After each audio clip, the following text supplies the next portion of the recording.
Nous avons tous deux loups en nous. Un bon et un mauvais.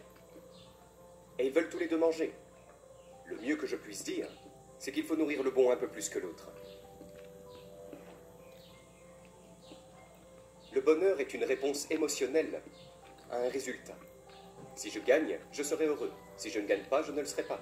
C'est une norme de type si alors, cause et effet, quid pro quo, que nous ne pouvons pas maintenir. Parce que nous l'élevons immédiatement, chaque fois que nous l'atteignons. Regardez le bonheur. Le bonheur exige un certain résultat. Il est dépendant du résultat. Et si je dis que si le bonheur est ce que vous recherchez, vous serez souvent déçu. Et vous serez malheureux la plupart du temps.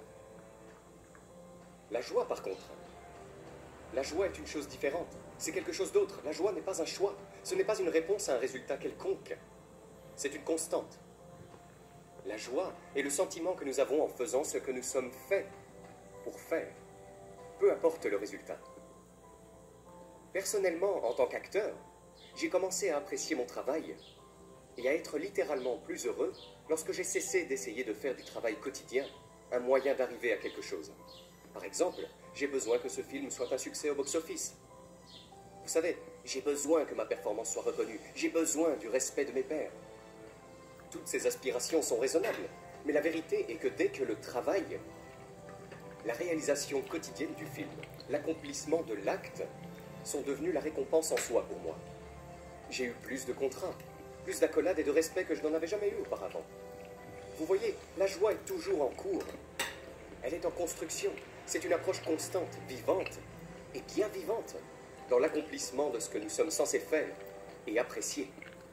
La façon la plus simple de disséquer le succès, c'est par la gratitude.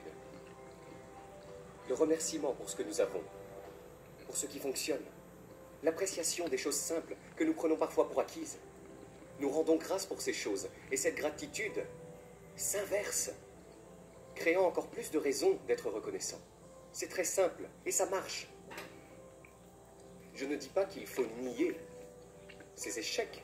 Non, nous pouvons aussi apprendre d'eux, mais seulement si nous les regardons de manière constructive, comme un moyen de révéler ce en quoi nous sommes bons, ce en quoi nous pouvons nous améliorer, ce en quoi nous réussissons. J'aime cet adage.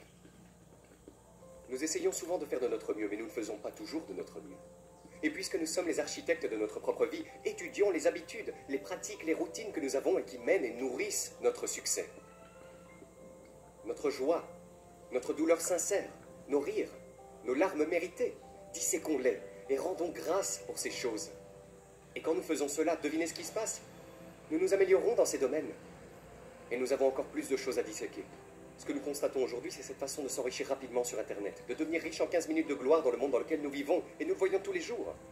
Mais nous voulons tous réussir, n'est-ce pas? Donc la question que nous devons nous poser est ce que le succès est pour nous. C'est quoi le succès pour vous? C'est plus d'argent? C'est bien, je n'ai rien contre l'argent. C'est peut-être une famille en bonne santé.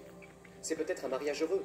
Peut-être que c'est d'aider les autres, d'être célèbre, d'être spirituellement saint, de laisser le monde un peu mieux que vous l'avez trouvé. Continuez à vous poser cette question. Votre réponse peut changer avec le temps, et c'est bien ainsi. Mais faites-vous cette faveur. Quelle que soit votre réponse, ne choisissez rien qui puisse mettre votre âme en danger. Donnez la priorité à ce que vous êtes, à ce que vous voulez être, et ne passez pas de temps avec quelque chose qui contrarie votre caractère. Ne buvez pas le Kool-Aid Man. C'est un goût sucré, mais tu auras des caries demain, n'est-ce pas? La vie n'est pas un concours de popularité. Sois courageux, prends la colline, mais d'abord réponds à cette question. Quelle est ma colline? Eh bien pour moi, c'est une mesure de 5 choses.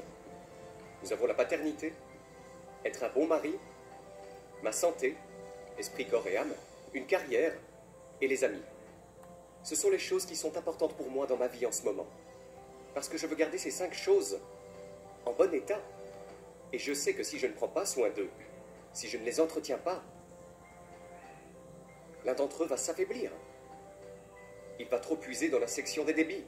Il va faire faillite. Il va tomber malade. Il va mourir. Nous devons donc d'abord définir le succès pour nous-mêmes.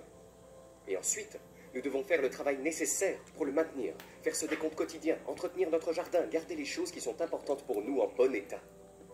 Se définir par ce que l'on n'est pas, est la première étape qui nous conduit à savoir vraiment qui nous sommes. Vous savez, ce groupe d'amis avec lequel vous traînez et qui ne fait pas ressortir le meilleur de vous-même. Vous savez, ils bavardent trop, ou ils sont un peu louches. Ils ne vont pas vraiment être là pour vous en cas de besoin. Et ce bar, où l'on va tout le temps, et qui nous donne toujours la pire gueule de bois. Ou cet écran d'ordinateur, n'est-ce pas? Cet écran d'ordinateur qui nous donne une excuse pour ne pas sortir de la maison et nous engager dans le monde et avoir une véritable interaction humaine. Ou bien cette nourriture que nous continuons à manger et qui, après avoir été si bonne, nous fait nous sentir comme une merde la semaine suivante. Nous nous sentons léthargiques et nous continuons à prendre du poids. Eh bien ces gens, ces endroits, ces choses, arrêtez de leur donner votre temps et votre énergie. N'y allez pas, je veux dire, laissez-les tomber. Et quand vous faites cela, quand vous les rejetez, quand vous arrêtez d'y aller, et que vous ne pouvez pas leur donner votre temps, vous vous retrouvez par inadvertance à passer plus de temps et dans plus d'endroits qui sont sains pour vous, qui vous apportent plus de joie. Pourquoi? Parce que vous venez d'éliminer les qui, les où, les quoi et les quand qui vous empêchaient d'accéder à votre identité. Écoutez, faites-moi confiance, trop d'options. Je vous promets que ces trop nombreuses options vont faire de nous tous des tyrans. Alors débarrassez-vous de l'excès, du temps perdu. Diminuez vos options. Si vous faites cela, vous allez accidentellement, presque innocemment, mettre en face de vous ce qui est important pour vous. Mon processus d'élimination. Savoir qui nous sommes est difficile. C'est difficile. Alors donnez-vous une chance. Éliminez d'abord qui vous n'êtes pas. Et vous allez vous retrouver là où vous devez être. Prenez des engagements volontaires. Je parle de celles que nous faisons avec nous-mêmes, avec notre Dieu, avec notre propre conscience. Je parle des obligations toi contre toi. Nous devons les avoir. Encore une fois, il ne s'agit pas de loi sociétale, d'attentes que nous reconnaissons et attribuons à d'autres que nous-mêmes. Ce sont des obligations fondées sur la foi que nous faisons nous-mêmes. Ce ne sont pas les taux d'assurance réduits pour un bon dossier de conduite. Vous ne serez pas condamné à une amende ou à une peine de prison si vous ne remplissez pas ces obligations dont je parle. Personne d'autre que vous ne les couvrira. Ce sont vos secrets avec vous-même, vos propres conseils privés, vos protocoles personnels. Et si personne ne vous organise une fête lorsque vous les respectez, personne ne vous arrêtera non plus lorsque vous les enfreindrez, sauf vous-même. L'oreiller d'un honnête homme est sa tranquillité d'esprit. Et quand tu te couches sur cet oreiller le soir, peu importe qui est dans ton lit, nous dormons tous seuls. Ce sont vos Jiminy Cricket personnels. Et il n'y a pas assez de flics dans le monde entier pour les surveiller. C'est sur vous. Tout repose sur vous. Nous donnons le meilleur de nous-mêmes lorsque nos destinations dépassent toute mesure. Lorsque notre portée dépasse continuellement nos possibilités. Et lorsque nous avons des lignes d'arrivée immortelles. Et quand nous faisons cela, la course n'est jamais terminée. Le voyage n'a pas de port. L'aventure ne se termine jamais, parce que nous sommes toujours en chemin. Alors faites cela. Faites cela et laissez-les. Laissez quelqu'un d'autre venir et vous taper sur l'épaule en disant « Hé, tu as marqué ». Laissez-les courir et vous taper sur l'épaule en disant « Mec, t'as gagné ». Laissez-les venir vous dire que vous pouvez rentrer chez vous maintenant. Laissez-les dire « Je t'aime aussi ». Laissez-les dire « Merci ».